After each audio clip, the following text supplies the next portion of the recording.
We always hear about all the bottles that people love and chase and are always recommending, but there's some that don't get enough hype, and these are the ones that we think should be more hyped. Hi friends, I'm Laura, this is Troy, we're Baker Drinks, and these are our most underhyped whiskeys. So first, we're gonna go with Old Ezra. We've got a few of them. This is a Lux Row product. They taste good, they're easy to find. I don't know why they don't get very much hype. Yeah, so super nutty, if you like that sort of thing.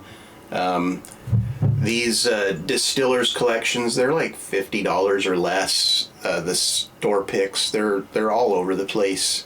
This guy's 107 proof and just super good. Some deep dark flavors in here. All very sweet also. Yeah. Even the rye, it's like buttery and sweet and just delicious. Yeah, the rye is actually one of our top 10 ryes, always on the shelf. And these deserve to be hunted a little bit more. Mm-hmm. Okay, what's our next one? So next on the list is the chicken cock. We've got the bourbon and the rye here. So chicken cock kind of gets a bad rap. It's only like 90 proof, but the price is high. I think the bourbon's around $80. The bourbon inside and the rye is really good, but these guys they deserve a better rap than what they get. I think they're very tasty.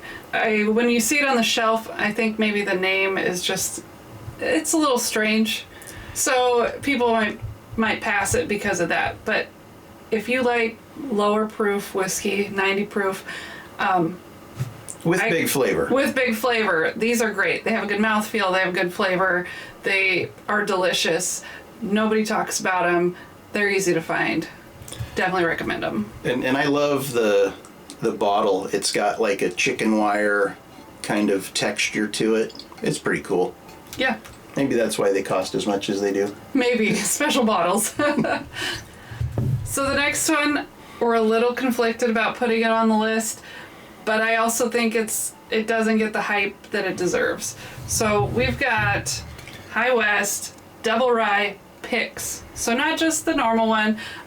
So they're all finished in different things. They are doing away with them though. Yeah, so Constellation, I believe, purchased High West, and they've done away with the single barrel program as we all know it, with, stores ordering these with special finishes. Now it's going to be cask strength bourbon only is what I've been told.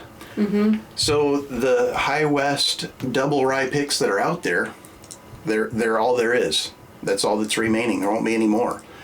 So definitely go find them if you watch this video and you trust what we have to say, because they are something special. They're really good. Yeah. And they come in the classic High West bottle with the little bubbles in the glass and stuff. It's just a classy looking bottle with great whiskey inside. Definitely recommend. Okay, next one on the list. I think it gets a lot of hate, actually. Celebrity whiskeys, in general, get hate. But the blackened rye is really good. I mean, it's finished in Madeira, which is one of our favorite finishes, and a rum cask. Also one of our favorite finishes, so both together, delicious. Yeah. So I think blackened, everybody chased the Willet version. Mm-hmm. The Wes Henderson was... it was good. It was good, but not quite as hyped. I never hear anything about this rye, and it's a shame because it is solid whiskey, and I think blackened has, maybe they've transitioned out of celebrity whiskey into like a legit business. Well, they're still celebrity whiskey. That's the whole point of blackened. They got that Metallica music going, and yeah. But when I think of celebrity whiskey, I think of, a celebrity actually has their name on it. Yeah, some superstar is going to source some whiskey from somewhere that they don't know anything about. They're going to put their name on it, and it's a cash grab, and they sell it, and they're gone. Blackened's been in the game for years now, and the products they're putting out are pretty solid. I don't think they deserve the hate that they get.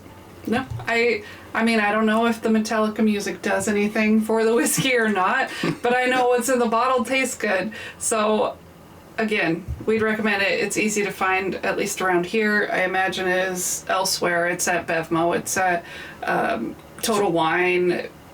It's on the shelf everywhere. Yeah, it's not behind glass anywhere. It's just this basic blackened rye finished in Madeira and rum. So good. So good. Yeah, so if you see it and you got some money in your pocket to spend and you want a good whiskey, give it a try. And you know it's going to be there when you come back for another bottle. That's right. Okay, next one. Not a brand people talk about a whole lot of. We've got 3 Chord. This is the bourbon and corn whiskey finished in honey and toasted barrels. Okay. Seriously, that just the label. I don't even have to know anything about 3 Chord, and it makes me want to get it. Yeah, so typically when you think about a honey finished whiskey, you're paying, north of $100. Mm-hmm. And they're almost impossible to find. I think the Bell Mead, I've seen that listed in the several hundred range on the secondary market, and they're all sold out, even at that price. And Nulu's over $100. That Penelope Rio, unobtainable. The Starlight Honey. Yeah, I've heard more people say they were able to get that, but I was not able to get that. And honey, I think, goes great with bourbon. It's a flavor that's already kind of there, so it amps it up. It's sweet. This was also cheap. So it was easy to get because it's all over the internet on those websites that sell whiskey. And I believe it was less than $50, which is insane in today's market to get a honey finished bourbon for less than $50. And nobody talks about this one. Nobody reviews it. It deserves some attention. Well, they probably don't even read the bottle. They're just like, 3 Chord, what's that? And then move on. But Underhyped, definitely recommend. You should get it. Okay, this next one. It's a brand you've all heard of. For sure. You probably have some of this series sitting on your shelf at home.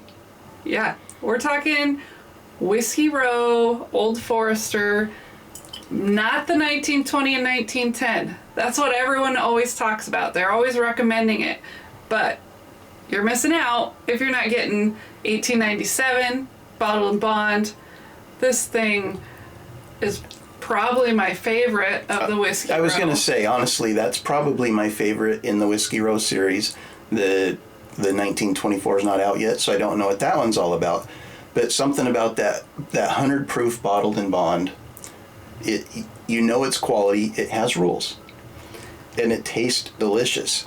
Well, I'm guessing people skip by this one because they always hear about the 1910 and the 1920.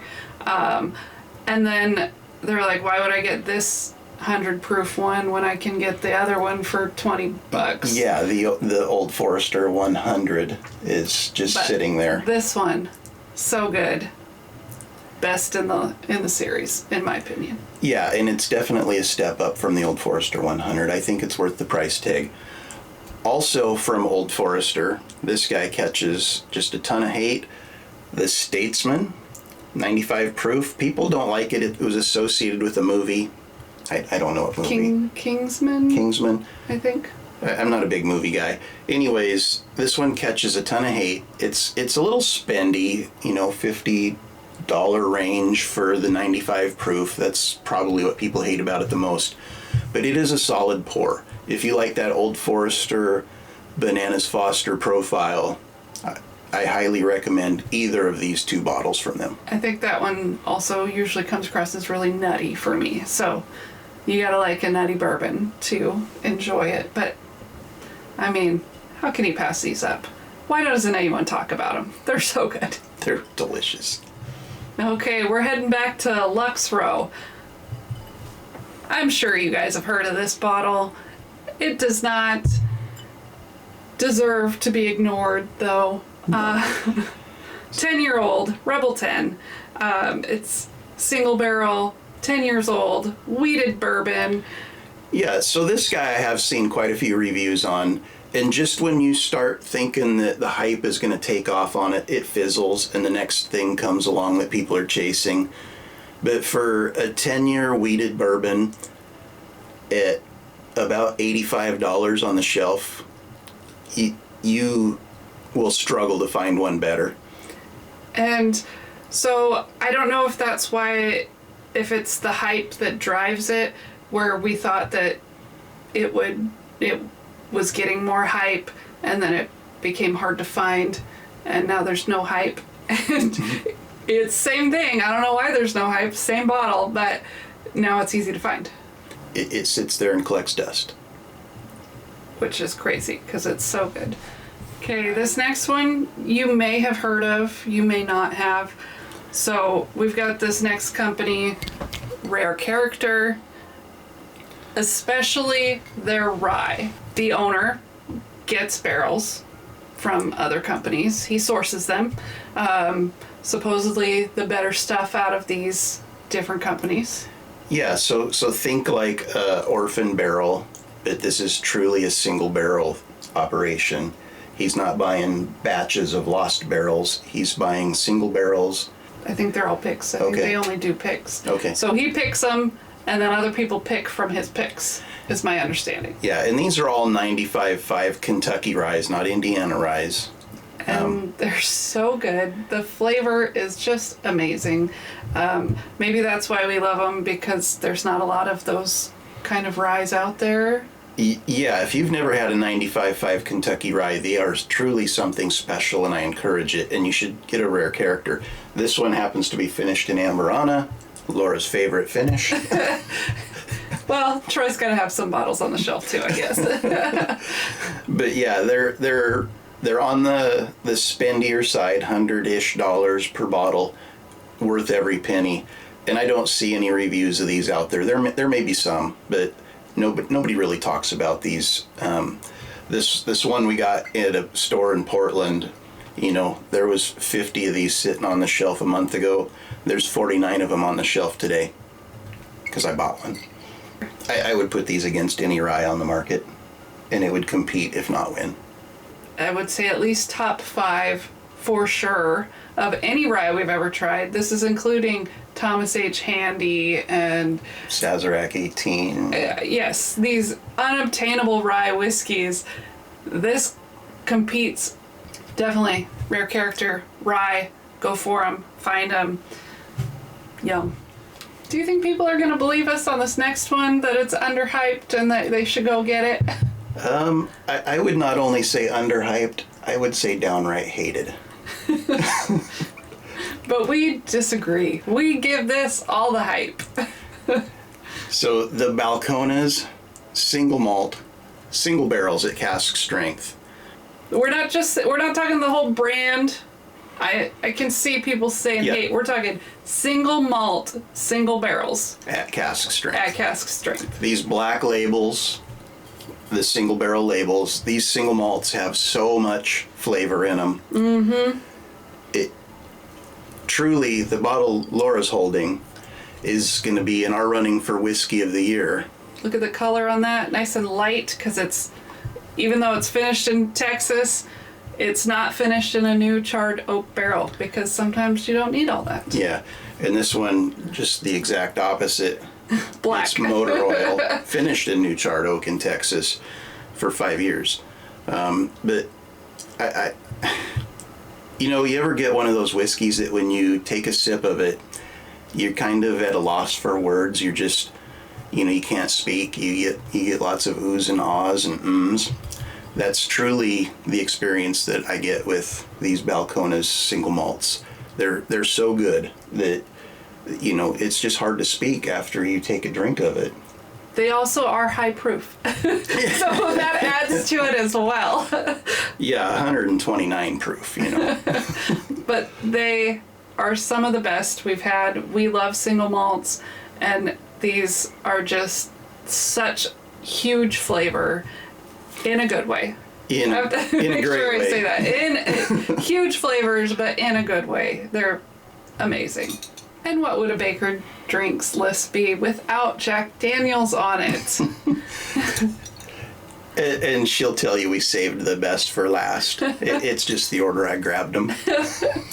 Yeah, these guys are definitely standing in the shadow of that gold label, the single barrel proof. These are coming in at 94 proof. And I'm not talking the shelfer. The shelfer's good. These are actual store picks. They come with a little bling tag on them. The flavors in these things are just truly amazing. And at that 94 proof, they're very approachable by anybody. They're not crazy expensive either. I think I paid $39 for this one from Bevmo. Yeah, but that one might have been on sale. I'd say 45 is probably pretty common. $50, yeah. Yeah, so good price, great flavor, and if your store does picks, they usually sit there for a long time because people just walk by and they're like, oh, Jack Daniels, who cares? But I'm looking for that gold label. Yeah, but these ones, they're so good. In fact, I mean, we have plenty of them, but this one in particular, this Uptown Liquor one, this is our backup bottle because it was so good we had to go back for another. Yeah. And, you know, if you're one of those guys out there that has been trying to get his wife into trying some bourbons and whiskeys, these are the way to get her started on them. Because, like I said, at the proof, they're very approachable. They drink not even 94 proof hot, but the flavor, that Brown-Forman Jack Daniels flavor is just punching through. It's so good. And at the price point, it's not awful to put into a cocktail. Thank you for watching. Let us know if you agree with us. Do you think these bottles are underhyped? Do you think they deserve hype? Or is our list just garbage? I don't know. Are there any we missed? Put your list in our comments, and we love to interact with you on that. Yeah. Thank you for watching. Have a great day. Cheers. Cheers.